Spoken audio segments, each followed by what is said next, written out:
Finally, we're on part 4. How do you like me now? It's time to talk about the superstar scores Bob Holly. And the reason why I find this so goddamn funny isn't because he is going to get, ones for everything. It's because it's so fucking random. I'm so happy that Awesome Piano Man picked Bob Holly out of all the people. Because, it would have been kind of a downer if we would have just done Hornswoggle or... like I had said, Kurt Hawkins cut him out, and remember Bob Holly was so fucking random. Every time I think about it, I laugh my ass off because It's Bob out of all the people in WWE history, you went with Bob Holly. Next week we do Superstar Scores Great Carly.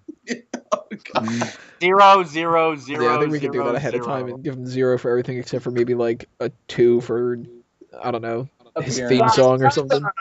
Yeah, his theme song's awesome. I'll give you that. But let's break this down. The way that this is, if you haven't seen a Superstar Score segment before, which you really should because we did Shawn Michaels and Mick Foley before, it's a 0 to 100 scale, 10 categories broken into 5 umbrella sections that have 2 little subcategories to it. You're given that 0 to 10 score, and it balances out to whatever. A 0 to 4, those are the bad categories. 5 is the average middle, and 6 to 10 is like a good rating. Pretty simple. Let's break this down by umbrella categories and the subcategories in there. First is the ring skills, and the 2 there are athleticism and psychology. For most of this, I gave him a 5, so I'm not going to really explain too much of my scoring. But with athleticism, it's mostly the signature move, their finishers, can they perform a wide variety of moves and they don't botch often and all that. Like I said, I gave him a 5. He's athletic and he kept his stuff going for all those years. He has a nice drop kick, but there's really nothing extra. Has anybody got like a plus or a minus for Bob Holly's athleticism? No, he seems very, very middle ground. Like I think this is like the perfect rating for him. Like he had his few good moments in the ring, and he had the old Alabama slam and this, that, and the other. Nice drop kick, as you pointed Those out. are the only 2 moves I remember him ever doing. It's the only 2 moves I remember him having other than that kick. Still had to kind of keep the hardcore gimmick, but he's just kind of okay. Like he's not terrible or. I would put him extremely 1 good. above average. I have him at 6. Just Here's because he's very clean. He's not someone who I remember having a lot of bad spots in a match. I don't remember him particularly getting anybody hurt. I mean, his finisher was simple, but he executed it perfectly. It wasn't like it was outside of his range. He knew what he had, and he worked with it. He dropped them on their head. It was effective. Yeah, no, I have to agree with Hayden on this one. He knew how to work with what he had. And in terms of ring skills, I'm putting him 1 up as well to 6. Same and that's here. because of his match. Oh, screw you, Miguel. And that's because of his match with Rob Van Dam in ECW. They had amazing matches together. He even had some good matches with CM Punk. He could work with the best of them. Everyone and he was always does. one of those go-to guys who could be Not used Elijah to someone Burke. else over. Not Elijah Burke. I think the problem with Hardcore Holly is that he never really established a style that fit him as far as his wrestling ability. Like he was very boilerplate. I think if he'd have gone maybe more into honing his skills as a brawler, since it fit his skill set more, I think he probably could have stood out a little bit more. But I think just the fact that he didn't really take any risks, he is what he is. He did it well though, which is why I agree with Mike and I give him a 6. What do you think, Brandon? You know what? I'm gonna go with 7. Because he was a guy who was very decent. Like I said, I don't remember him having terrible matches. I don't ever remember being bored by his matches. When he started talking, it was pretty boring, but yeah, I would say he's fairly decent. Look, I couldn't do a better job, so. Psychology, I gave him a 5, and that's mostly because I didn't want to punish him and give him a 4, and I didn't think that he deserved a 6. That was just a pure average score. I don't remember him ever really being a good storyteller, but I don't remember him ever being a bad storyteller. So He more got so it done. Yeah, it's more so just know? he gets an average because he was average, I think. Yeah, I would give him a 4 because, as you said, Nothing he stands wasn't out average. really, like from Wasn't- any matches at Yeah, all. he was one of those guys who'd never stick out, and he was he had a match with Brock Lesnar, I remember, way back. Royal Rumble Where- 2005. Yeah, and it was 2003. it was extremely yeah, forgettable. People weren't there to watch Hardcore Holly get his redemption on Lesnar. They were there to watch Goldberg and Lesnar and see what's going on with these guys and their feud. And that's what it was. It was sort of, let's give him his due. Let's see how he does. Okay, that was forgettable. Next. That feud started at the Royal Rumble.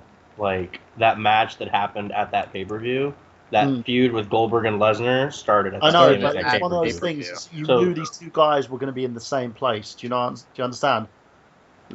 Like Goldberg was sort of like the big guy from the Raw brand, and Lesnar was the dominant factor on SmackDown, and you knew that these two were going to meet at the Rumble, even if it was in passing. I don't know. I didn't remember feeling that way, but I mean, that was also 10 years ago. So, I mean, I was a kid. That's so what I did, maybe. and I just don't really remember that much about that match because it was extremely forgettable. You had Lesnar playing the cowardly heel a bit, but in terms of Holly, it was just So I'm giving him a 4. What do you think, Peyton? As far as his psychology, once again, I'm going to just give him slightly above average with a 6. All of his matches, once again, they were very crisp. They filled the time that they were supposed to. Especially his hardcore matches, I think he was one of the better people that they had in WWE's hardcore division. He used weapons sparingly, and he used them at the important moments. He wasn't someone who just grabbed a garbage can lid and wailed out with it for no reason. When he felt like he was getting beat down, and he knew how to sell getting beat down with a weapon. Maybe not so much in a wrestling sense, but when he was getting hit with a weapon, I remember the look on his face that he would always get. His eyes would scrunch up. So I'm giving him above average, 6. Anybody else kind of go one way or the other crazy? I also gave him a 6. Actually, because of the Lesnar match that Burhan was talking about, that whole story was he had broken his neck. Lesnar broke his neck, and when Holly came back, his game plan, like his plan was he didn't want to win the WWE Championship. He wanted to break Brock's neck, and the entire match, all he did was work on Brock's neck, and he used moves that he'd never used before to try to break Brock's neck. He would put him in a full Nelson, even though Brock's a much bigger guy. That doesn't make a lot of sense. But he did everything he could to try to break Brock's neck, and he stuck with the psychology of that. So that's one time I remember it sticking out where Hardcore did something above average. So I'll give him a 6 just for that. That should move us on to the next umbrella category, the mic skills. Charisma, I gave him a 5. His promos, again, he didn't really stutter. He didn't do anything crazy. He wasn't The Rock at the same time and all that. The only thing I want to point out is one promo, and I've mentioned it multiple times before. I'm gonna break your ass in half, you little shithead. Fucking amazing. How do you like me now? That alone should be worth a 10, but I'm giving him a 5 anyway. I'm actually going to go even more above average. I'm giving him a 7 on this. The character he fit for me is that he was this down south, Alabama badass. I don't know if I want to say like an angry teacher or maybe even like a drill sergeant. He just always had this almost scary attitude, especially when I was younger. I mean, the guy is like, if he was a principal, I would have had to straighten myself up to attention when a guy like that was yelling. Yeah, I agree with Payton. I'd give him a 7. He was, even the moments that he had with Crash, they were some of the funniest moments you would see in a tag team at the time, and it was because these two they were trying to outdo one another, and especially with the whole super heavyweight thing that he was doing, it was hilarious. And when he was on, sometimes he had some promos that you could sit there and think, okay, that's forgettable, but when he got into his niche, when he was Hardcore Holly, after the whole Thurman Sparky Plugg thing, he would do things or he would act in certain ways. He would fit that character so well. So I'm giving him a 7. Anybody agree to disagree? I'm going to give him a 7, and I agree with what you guys say. I just want to add a little bit extra to it. I remember about a year ago, I was listening to another podcast. I think it was hosted by Bruce Pritchard, if I'm not mistaken. You listen to other podcasts? Yes. Judas. I'm sorry, I need differing opinions here and there. But anyway, I was listening to a podcast of his, and I think at the time they were talking about the Bully Ray character, and the I forgot the co-host that he had, but he brought up the fact that for a character that for that kind of character, he mentioned Hardcore Holly and said that if WWE gave him the opportunity to, he could have been the late '90s, early 2000s version of a Bully Ray, and I totally believe it. I mean, if they'd have given him the reins and had him be like the ultimate bully, like just going around just this gruff. He disrespects everybody. I can beat the shit out of you. Back it up. There's nothing you can do about it. I hate you all you rookies. You all suck. Yeah, totally. 100% believe that. He could have easily. Because that's how he came off to me. I think he could have been a lot higher had they gone that route. So I'm going to actually give him a 7. I think he had the potential. I think he just was never given the opportunity to reach it. He was just so middle level everywhere else that it just never made sense to just give him that shot. But I think they should have. You also got to consider the time period that he was in. Everybody was so darn good. I mean, even the top end was so full of guys, Triple H, The Rock, Stone Cold, Big Show, Undertaker, so on and so forth. And even in the mid-card was just clogged with guys like Billy Gunn, Val Venus, The Godfather, and the list there just goes on and on. The fact that a guy like him could even keep himself afloat is a pretty big deal. Well, that'll kind of transition us a little bit into the gimmick thing, because the note that I had written down before, I would have given him a 5, but I had to give him a 6 bump up because you're in an era where everybody has these stupid gimmicks based off of this is what their job is outside of WWE. And he was able to take Thurman, Sparky, Plugg, the race car driver guy, and withstand it enough to the point where he turned into Bob Holly, Spark Plug Bob Holly, and then go on to, he went on to Bombastic Bob, which was stupid, but Hardcore Holly was enough that he could actually be himself and everything. And I got to give him credit where credit's due. He withstood a stupid gimmick. You don't see the same when it comes to people talking about how there was a long tenured career of like Duke the Dumpster Drosy. Right, exactly. We were on the same wavelength. Right, or even like Skinner or fucking what was the name of the one? Goon. The Goon, yeah. Or TL Hopper. Knuckleball Schwartz. Mantar. Well, that was his job. Outside of it was being a Mantar. Gobbledygooker. He's a man. When are they going to make a wrestler whose gimmick is his job outside of it is he's one of those guys who stands on the sides of the road in like a beer suit or something like that? Like a hawker.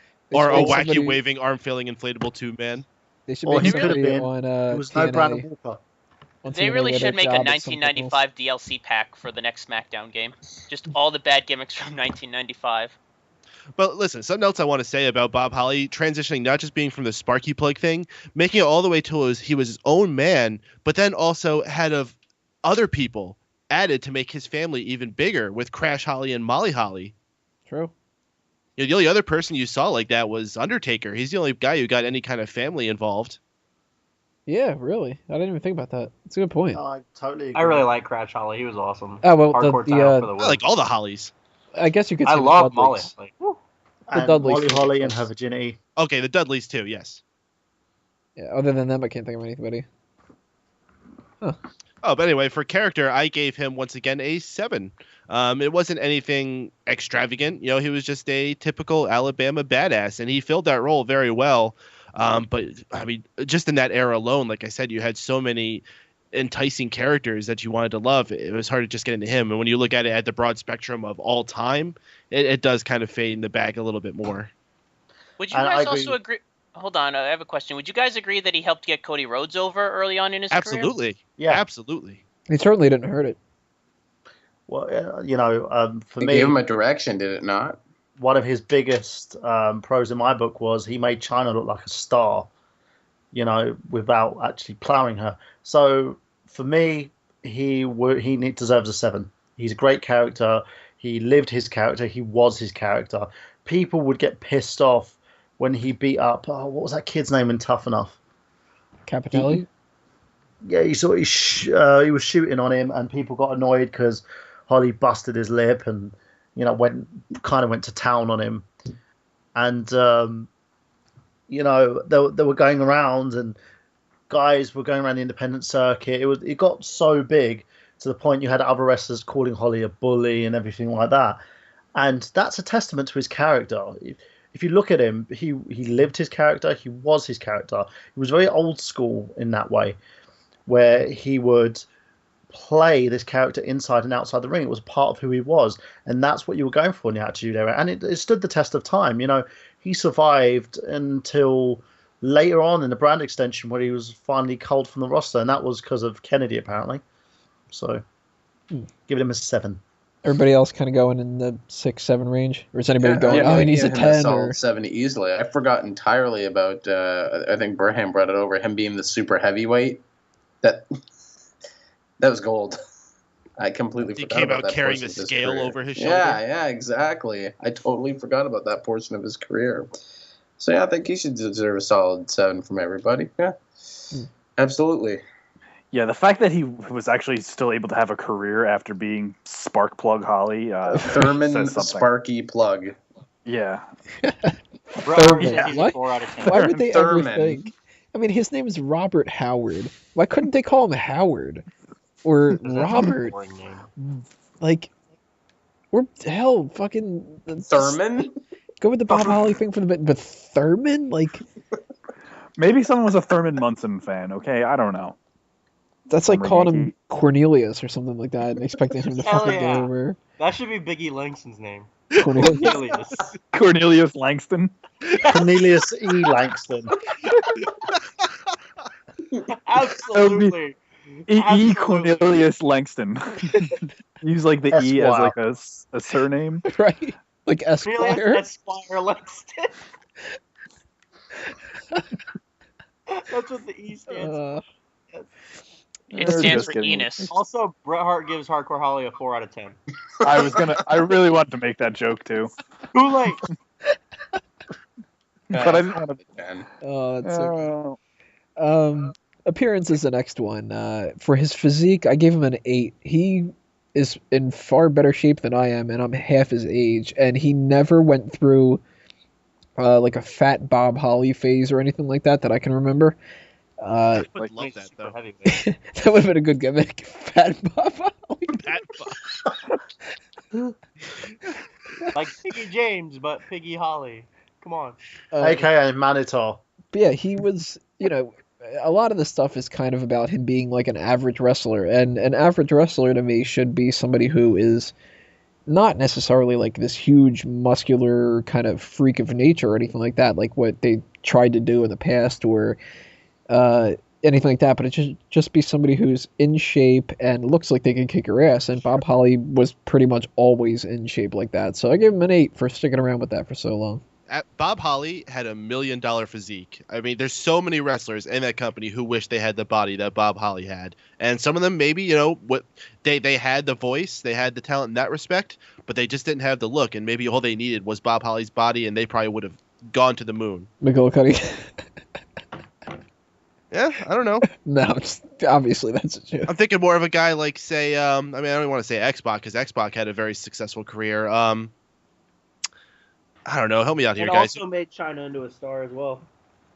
Yeah, he did. Go! Dun, dun, dun, dun, dun. Dick You're joke. talking about somebody who needed the body to more. Yeah, someone who maybe just didn't make it as far as they could have because their physique wasn't as nice. Road Dogg. Viscera. Yeah, Road Dogg, I think, is an excellent example. If Road Dogg went in there and he had you know what? No, I got someone. Bubba Ray Dudley. Bubba Ray Dudley was just a fat slob for so long, and yeah, he had a job, but he just kind of floated around in a tag team or the mid-card. Once he got himself in shape, look where he is now. And even for a little while there, there was a small run in WWE, where he was in a little better shape. He was still kind of big, but he was more. It looked more like muscle than it did fat. Maybe it was the outfits he was wearing And at the also time. I don't know. TNA doesn't count. Yes, it does. It counts for something like Bubba Ray Dudley winning his Or first it counts world title. until Hogan literally becomes the top star in the company. It counts as somebody else's side job when they do that whole "what was your gimmick" thing. But yeah, Holly, he was always shredded, basically from beginning to end of his career. He kept in amazing shape from beginning to the last time we've seen him. Yeah. I can't think of one bad time where he didn't look ripped. Pretty much, he has to get like at least like a 9 out of 10. I mean, for consistency. Mm-hmm. The only thing I would keep him from getting a 10 is his like, face. I'd bang. Yeah, well, I mean, you don't need to look. That's pretty, so mean. For fuck's sake, but He's not a pretty dude. That's so mean, though. you know, rough and gruff, and he's got basically the physique that the WWE usually looks for in people. So I would give him a 9. Bret Hart gives his face a 4 out of 10. Yeah, 4 Well, out I of 10. think one of the reasons why he didn't get the ECW championship, from what's been rumored, was the fact that he was a likable guy, but he was past it by the time they wanted to put a top belt on him. So they went the other way. In terms of his physique, he's got an excellent physique. I would most positively give him a 9 out of 10. Anybody giving him lower? 4 out of 10. I don't think so. No. All right, no more 4 out of 10 jokes tonight. Not even when I eventually throw my 4 out there, because I gave him a 4 on something. Can we do one of these on Bret Hart so I could just say 4 out of 10 for everything? We're going to wait 'Cause until I nobody will. knows what the joke is about. Yeah. And then you'll It's bring still it up really- in like 2 months from now or something like that. Yeah. Entrance, I gave him a 5 because there's no pyro, no lighting. He didn't do anything. He didn't, it was just this generic rock song. And Opening line of his song. How do you like me now? Dun, dun, dun, dun, dun, dun, dun, dun, dun, dun. Now, it's kind of catchy, but I mean, Yeah, that's why I didn't give it that's his anything whole lower than entrance, though. That's it. Right. Literally. That and he That just one. walks after that. Yeah, that's the entire description of his entrance. Yeah. And throws his arms up when he gets in the Nothing ring. special. I give it a 4. 3. Maybe. The only reason I might give it a 5 is because the entrance theme is catchy as fuck. That's And what's also keeping going it back to above the a super 0. heavyweight thing, when he walked out with the scale over his shoulders. That was was Crash That's more of a Holly. gimmick thing than a... No, Hardcore did it too. Oh, okay. Or I don't know. Maybe you're right. Maybe it was Crash. They looked the same at that time. Yeah, Hardcore's a little taller about it. anybody kind of Yeah. going crazier with this? I'd give his entrance a really low number because, like, the only positive about it is the song. Everything else, he literally walked to the ring and stuck his arms in the air when he stood on the turnbuckle. I don't think you can get more generic than that. I would give it a 2. Hey, but wait, Kozlov didn't had- someone because else of the didn't song. someone else do that, Chris? Kozlov. Doesn't someone else stick his arms in the air in the middle of his entrance? He does What a was his pose. name? all What's his right? name? Randy what? He's got you there. He does a pose. To be All fair, right. didn't He's Orton at also one a point did have 9-time pyro? world champion. Doesn't right? Orton have generic He did. music and he just walks to the ring? Dumping a bag out of nowhere. I think he should have like the shitting in Divas bags gimmick. For me, I agree. Low score for Bobcore, Hardcore Holly from that because it was generic. It was kind of like Randy Orton, you know. You call him Bobcore Holly? Did I hear that right? Yes. You did. You did say Bob. So yeah, Bobcore Holly, I give him a 4. 4 out of 10. Kind of like Randy Orton. If he would have gone by Bobcore Holly, I would have given him an extra point for gimmick. Yeah. Let's see. The next grouping, backstage, and this is where he gets some low points for me. I gave him a 2 for professionalism because we've always heard that he's a backstage bully and a pain in the ass and gets into fights with people and he's too rough on the new guys and all that other kind of stuff. Now, But at least I'm Simon- actually going to disagree with you. I'm actually going to give him very high in this, and I'm going to give him an 8. And I'll tell you why. You talk about like these backstage locker room leaders and all of that. He was kind of the guy who had to be the bad cop. You know, he was that old school, very strict, slap a hand when it's doing something wrong type of guy that I don't think they have today, and maybe it's something they're lacking. You know, maybe he's the guy who was able to light a fire under these guys' asses to get them going, and without someone like that, there's not as much motivation. I think they need guys like Hardcore Holly there, and he was a guy who could stand up and fill that role perfectly. I And heard a without story him, a long time Randy ago. Orton was made. You know, Randy Orton just went around shitting in people's bags. No, it was not If Holly hardcore. was there, Holly would have done something about it. You know, and For straightened him. Orton out. For him. Okay, I heard a story a long time ago. They said that Orton, when he had all those problems back in the day, that Chris Benoit was the one who took Orton to the side and went to the work Strangled him. of straightening him out. Shut up. Like, he went out of his way to take this kid and straighten him out, and he didn't have to be a bully like Bob Holly did. So I feel like if you have a guy who takes that leadership role but goes about it in a positive way, it's kind of like when you're disciplining your kids with violence versus the other way around. Like, some people agree with, spanking your kids, whatever, to get something out of them. You don't have to go that route. There are other ways to reach to his people. kids. Yeah, like some people just learn different ways too. Yeah, that's great. Maybe if that would have worked for Randy Orton, which it didn't, by the way, but other people it may have. Randy Orton needed a guy like Hardcore Holly. He grew up. They were around at the same time. Beating. I'm sure Holly must have said something to him back then. He may have. They shared a locker room for a while. Yeah, I'm sure. The fact is, Tony, I do agree with Payton on this one. It was a different era, and because it was a different era, you can't look at it in the same way as you looking at the locker room now.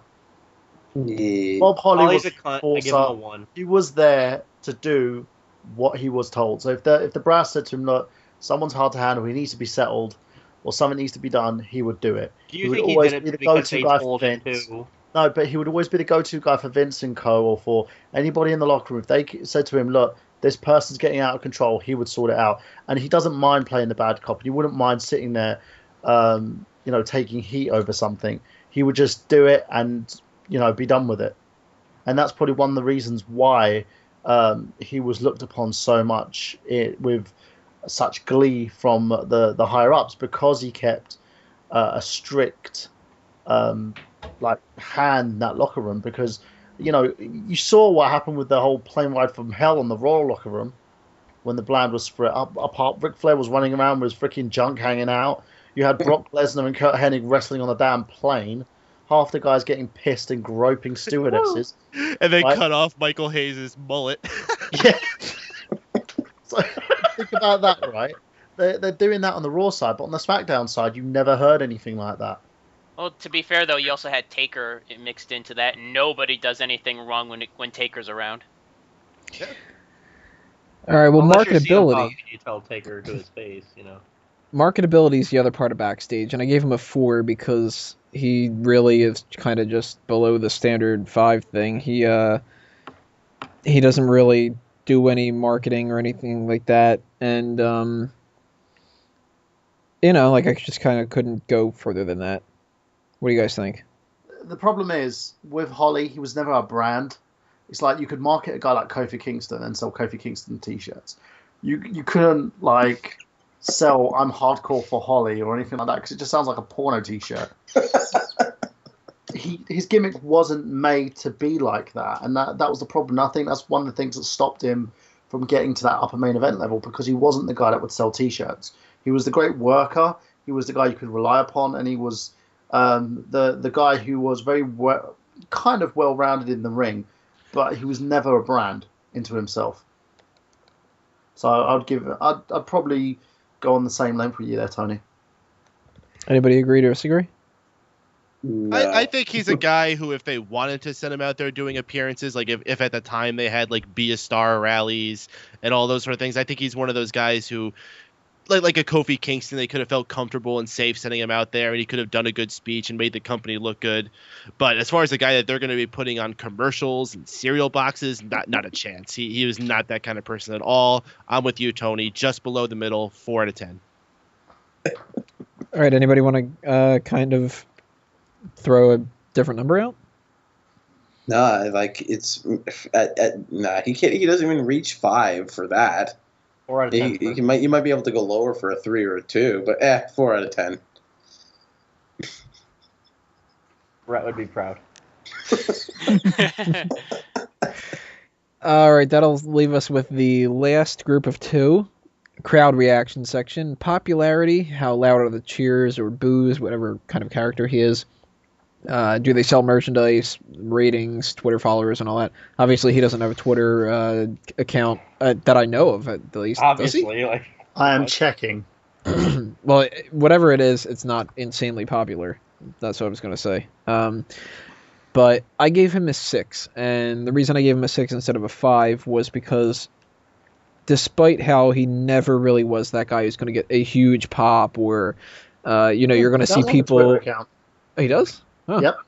Is it like at Thurman Plugg or something like that? At the Bob Holly, former WWE superstar. At Cardboard And he has Holly. over 8,000 At Bobcore followers. And it shows pictures of him with his dog. This what? Dog. And yeah, it's him racing a car as well. But there's, nobody was really ever wearing Bob Holly t-shirts or anything like that. Did he even think have there any? was That's the Bob better Holly question. shirts. Yeah, I don't think there was a Bob Holly T-shirt. Probably I'm- not. I'm hardcore for so- Holly. That in itself is a reason why he only gets a 6. The 6, though, the bump up from the 5 is because he stuck around for all those years. And for somebody who wasn't some guy who, you could look at like Zack Ryder, how we mentioned before. Zack Ryder's not doing much, but he is selling merchandise, and maybe that's why they're keeping him around. Bob Holly obviously didn't, but they still kept him around anyway because he was popular enough that they could use him. I'm going to debate that. I think that he was kept around for the same reason that Mike said. I think because he was such a staunch backstage worker and just a solid guy that the upper brass can rely on when it comes to working with the other talents. I think that may have kept him around more than his popularity.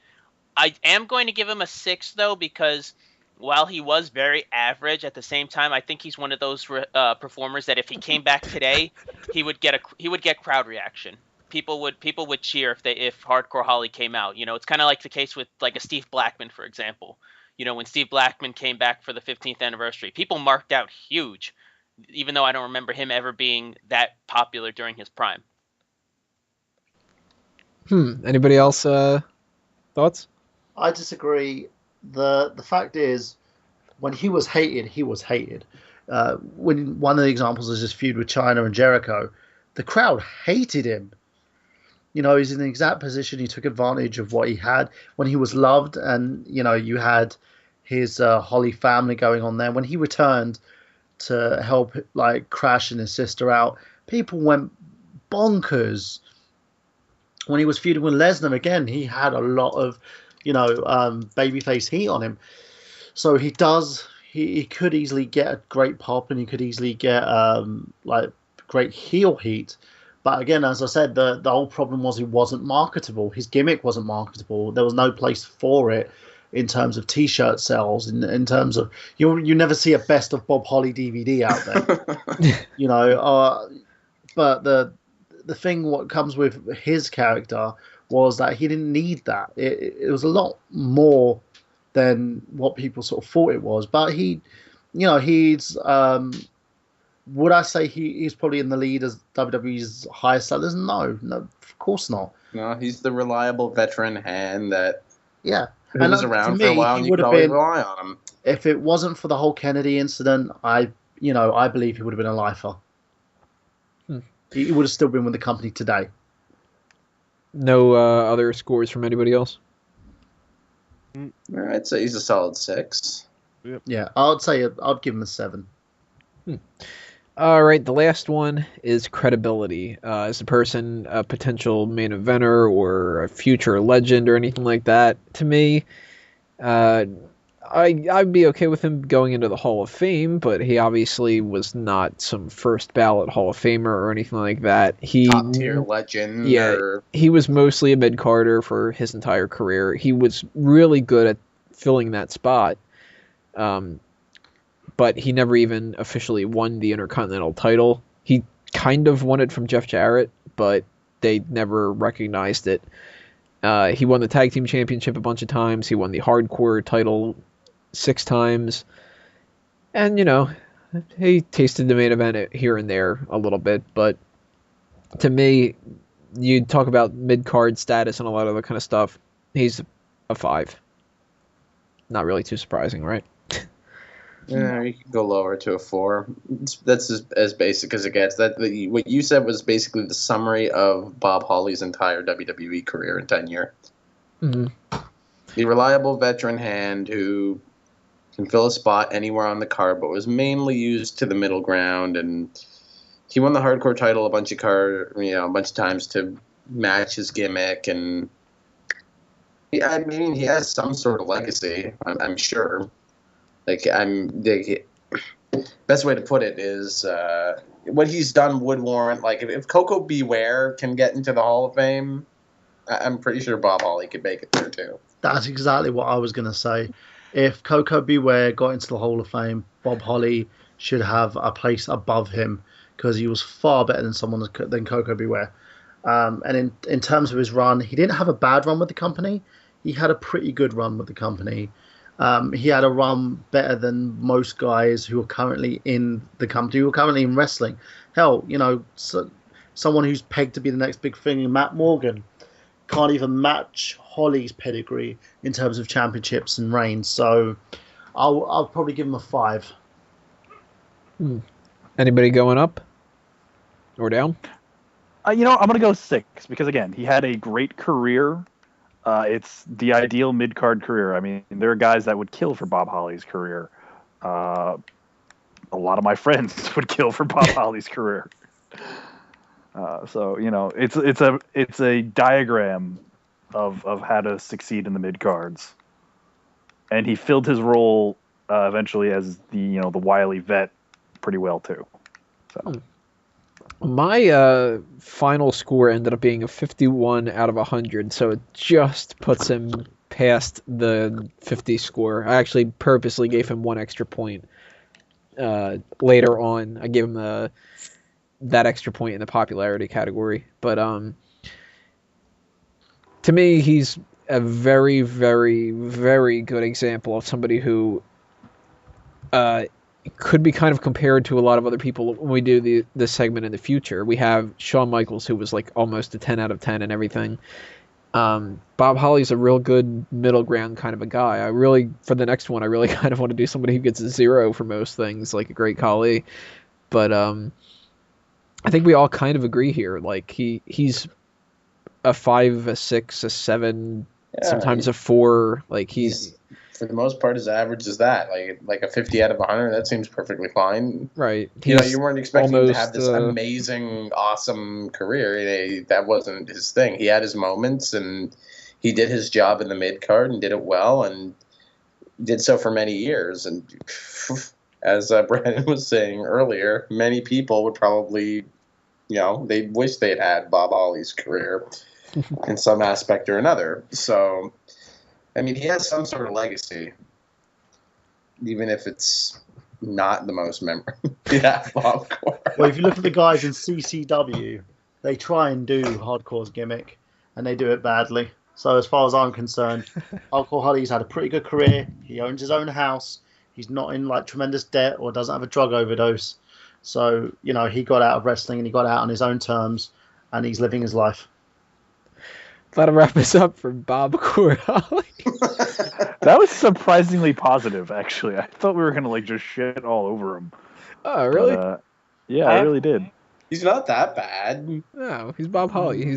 I think that's what the fans wanted, though. I think they're going to be a little disappointed with how much we actually like Bob Holly.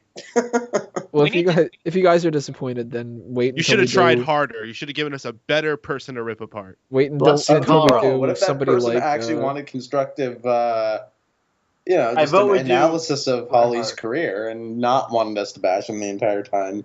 Why don't we do somebody That's not what people on the internet want. Yeah, constructive criticism on the internet? What? Why don't we do somebody like Bam Neely? That show would be so quick. Chavo's sidekick or bodyguard. There we go. Superstar Scores, the spirit of Eddie Guerrero. Oh, wait, no. That one, Luther Reigns. Oh, God. I wanted to forget about him. That guy's face, man, my God. Superstar Spotlight, Nathan Jones. Who was that guy that was like Tyson Kidd's heavy for like 3 weeks? 2 days. God, who was he? Jackson Andrews? Jackson. Why do you Did he know get that? his ass kicked by some chick? Jackson Andrews. God. I totally. Or what was the name of that other guy? Gavin Spears. Yes. Was it- Oh no! You know what? To be fair, I used to see bits of Sean Spears in OVW. That guy was way more Superstar talented. Scores, Braden Walker. There we go. That Yeah, man had three to Pins set on up. everything. Pins Future on everything. WWE Hall of Famer Brandon Walker. Guys, Superstar Scores, the Eliminator.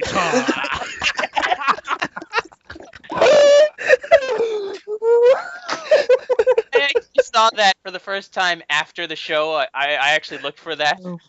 That was so. That's so sad. He You're a gets a 10 horrible out of person. 10 for everything. That was terrifying, actually, because I thought it would be like just like the way you guys are saying it, but the way he said it was just such a growl, like the Eliminator. Possessed by a demon or something. No, all I'm Oh, saying God. is he should have believed in the Shield. Oh my god. All right, guys, that's it for Superstar Scores for this edition at the very least. That'll bring us on to the Thurman Sparky plugs. That pun was bad, and you should feel bad. Oh, I feel amazing for doing that. You get the slow clap. You get the slow clap for that one. Tony, That it was no Bobcore Holly. That was So we're gonna pick up these Thurman Sparky plugs with the Sign Me Up initiative, of course, bringing Smark Out Moment sign to any kind of wrestling event, and send me a picture or video of it, and I'll put it up on Smack Talk and on Smark Out Moment itself. Check out fanboysanonymous.com, guys. I'm really interested to get your opinions on all the comic book stuff and all that other kind of nonsense that we talk about there, because you guys are awesome with the comments and everything. So if you're a fan of that kind of stuff, definitely check out Fanboys Anonymous. You'll love it. And you can check out outonlimbs.com for, another kind of bitching on my part. And obviously Bleacher Report and comicbookmovie.com, my articles there. Blah, blah, blah, blah, blah. Burhan. www.nerdgenius.com. It's ended up with a reboot, and I've got some interesting articles, including an article that's getting a lot of, I'll say good, positive, and negative reviews from the wrestling fans. You guys can make your decision. It's the rise and fall of Ryback. Take a look at nerdgenius.com/wrestle ramblings. I'm also going to be doing a live episode of the I Got Gameplay podcast tomorrow with Brandon, Mike, and also with Sean. So hopefully that's going to go well for the first live episode. That'll be on Ustream for anybody that want to join us. Trying to think of anything else I want to plug. Also plugging my YouTube, youtube.com/TheNerdGenius, and also youtube.com/IGotGameplay. So guys, stay tuned. I've got a lot of stuff coming your way, including a new episode of Rewriting the Book. It's been a year, and it's time to do another episode, and I'll be having a guest host on that episode with likely with Chris Jester, and we'll be rebooking Ryback's entire run with the company. You'll be looking back on Ryback? Yes. But not in anger. Right back to basics. Don't you say? Don't get greedy, Mango. You got a good one with the Sparky plug comment. Don't get greedy. No, it's not even going for a good one. I'm just going for as many as possible. Miguel, go ahead. Plug anything you got. I'm actually excited for this because I finally have something to plug. I'm going to be a contributor on Fanboys Anonymous. Well, I'm going to start soon. I just got the job from Tony. He's talking about all things Mexican. Actually, Tacos and huevos. Actually, well, first off, I'm Puerto Rican, okay? Oh, okay. Wepa! Sorry. What? What the fuck was that? I know a lot of Puerto Ricans. That's what they say. Okay. I'm going to be doing a column for Fanboys Anonymous, basically reviewing my large collection of retro games. I've got a bunch of games for the Dreamcast, for the N64, for the PlayStation, for the Super NES, and I'm going to bring my perspective on all of those. I actually just finished my first article. I have to talk to you about that, Tony, because I have the article ready, but I know there's other things like labels and other stuff that I got to put into it that I still kind of don't understand, so I'd have to talk to you after the show. I'm thinking about going with a cool nickname handle of 90s Kid. I think I'm going to call my blog 90s Kid Presents, maybe. Gay. It sounds like all right. Gay. You'll be good for all those 90s pedophiles then. Gay. Liberace gay. Whatever, screw you guys. I like the title. But yeah, I'm going to be a contributor on Fanboys Anonymous, so hopefully I can make this a weekly thing. No promises, because I don't know how my schedule's going to be.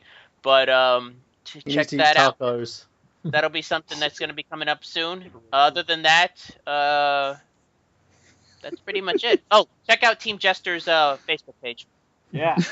And also, if you like more Mexicans, check out The Spirit of Eddie Guerrero on TNA. All right, Jester, your turn. You were plugging that I same have page. other things to plug. All right. Follow me on Twitter at @thatjesterkid. No. I'm working on an article for Fanboys Anonymous. I'm about halfway done with it. It's a review of the pack of Pokemon Fire Red, Pokemon Fire Red Omega. Don't read it. Shut up, Burhan. I'm gonna do. You know what? Somewhere down the line, I'm gonna do an episode devoted to Pokemon Snap or a blog. Oh, not Snap. Stadium. And also, like Miguel said, like my fantasy team's official Facebook page, Team Jester, where I talk shit about all these other losers' teams. I like how you said Submit around official your- page because It's like official. unofficial. It's on Facebook. Alright. It's official. It's like He calls women whores. it's I like made the it. I do verified not. Twitter account for your. Well, he has to be specific with all those Team Jester knockoff pages. Hundreds even. Hundreds. Like, the one his grandma made doesn't count. Yeah, that lady's crazy. Right. All right, Brandon, your turn. You could listen to me every Wednesday if you like hearing me talk about stuff like sports on this show called Sportaholics Anonymous that I literally run with my own two hands. That's available every Wednesday at 8 p.m. on blogtalkradio.com/Dream Elite. Website coming soon. I'd also like to give a shout out to a friend of mine who just got signed by the WWE Big Game Smith James. So look out for him on NXT in the next couple of months. He could be the next big thing. Like me on Facebook, follow me on Twitter, Instagram, and all that other shit. Brandon? Again, subscribe to my YouTube channel at www.youtube.com/foodbeast for everything new in terms of gaming and mainly Nintendo as we continue the road to E3 2013, where I will also be covering the event beforehand and, basically previewing it beforehand and covering it afterwards. Doing basically wish list videos en route to said event for the unveiling of the fourth Super Smash Bros. Game that will be done there. Check out fanboysanonymous.com, as everybody else has basically at least alluded to once. We all contribute there. We're trying to make a pretty good brand out of it. And At least as good as Smack Talk. Yeah, at least on Smack Talk level. And speaking of Smack Talk, stay subscribed to the Smack Talk channel. Keep visiting the website. Keep watching each and every episode of Smack Talk that is provided here on YouTube, and keep the train rolling. And look at the older episodes, Awesome Piano Band's been checking them out, and they still hold up really well for entertainment. Last but not least, Peyton. Well, I come from another wrestling podcast myself, which is called the Keeping Kayfabe podcast, where wrestling is still real.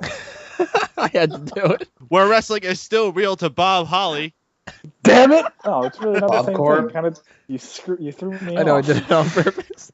You can find Squid myself, Food. Brandon, and Mr. Michael Burhan, and sometimes other people appearing as guests every Thursday night at 9 p.m. on Dream Elite Radio by going to blogtalkradio.com/Dream Elite. We're live, so you could call in and talk to us, and we'll shoot the shit about whatever's going on in the world of wrestling. We also pick a match every week to talk about. This week we talked about the TLC ladder match between the Hardys, Edge and Christian, and who else was in it? The Dudleys. Team 3D, yeah, those guys. So check all that out, keepingkayfabe.com. We're on all the usual channels you might find something like that at. So hook up with us, yo. We're coming for you, nigga. So that about does us in for episode 79. Next episode, we are going to talk about the Extreme Rules pay-per-view. We're going to do the predictions for that. We're also going to do the monthly mailbag if we get any questions that obviously are interesting or whatever. We're going to... I just saw the popcorn. We need to make this a thing. This has to be a thing that spreads. What, like a Bobcore Holly segment? No, we need to make I just like- we need to make a Bobcore meme, like an Needs to actual get trending. Do it. Oh my god. hashtag Bobcore. Do it. Yeah, and if we get any heat over it, we'll just say that Jester did it. So we're going to be talking about that. We're going to... You little shit. The next week after that, we're going to do the review and the caption contest and everything. Or it's not really much of a contest, but the captions for the Extreme Rules. And we're also going to update you on the Mega Powers Keeping Kayfabe / Smark Out Moment Fantasy League, because after Extreme Rules, we'll be kicking that off. Team Jester, Uh, woo! And and for all you guys out there, that Team Burhan is the only choice. There's 3 people on your team. Come on. I'm pretty big on Team Braden. Yeah, what does my team 3MB. even consist of? Heath Slater, 3MB and and the JTG, Colognes. I think. And 3MB, JTG, and Santino. Santino. Yeah, it's a Was there pretty anything strong left for team. me? I'd like to be a part of this. Too late. Sure, you could get like Yoshitatsu, McGillicuddy. and, Yeah, give me Michael McGillicuddy, and Justin Gabriel. Justin Tyson Gabriel. Yeah, there you go. Something else you guys could look forward to. I'm trying to knock out a schedule lineup for all of the specialty booths and everything. One thing that I know is going to be coming up after Extreme Rules will be a Wrestling with the Past about the WWE version of ECW and the One Night Stand situation. We're going to try to do a lot of different stuff with based off of what gimmick is going on that month of the pay-per-view. Payback is going to be a retrospective top rope list of the best pay-per-views that we wish would come back. Spoiler alert, I think everybody's probably going to pick King of the Ring. We're going to try to do a live summer edition of Smack Talk around SummerSlam. We're going to try to do things about championship titles around Night of Champions. A lot of different stuff like that's going to be coming your way. I don't have it fully scheduled out yet, so I don't want to put it all up there and have a bunch of blank spots, but I'll let you know when I figure it out. Send us those monthly mailbag questions, send us those comments and everything like that, and we will see you next week. This has been another Smark Out moment, and we're being counted out. Adios, everybody.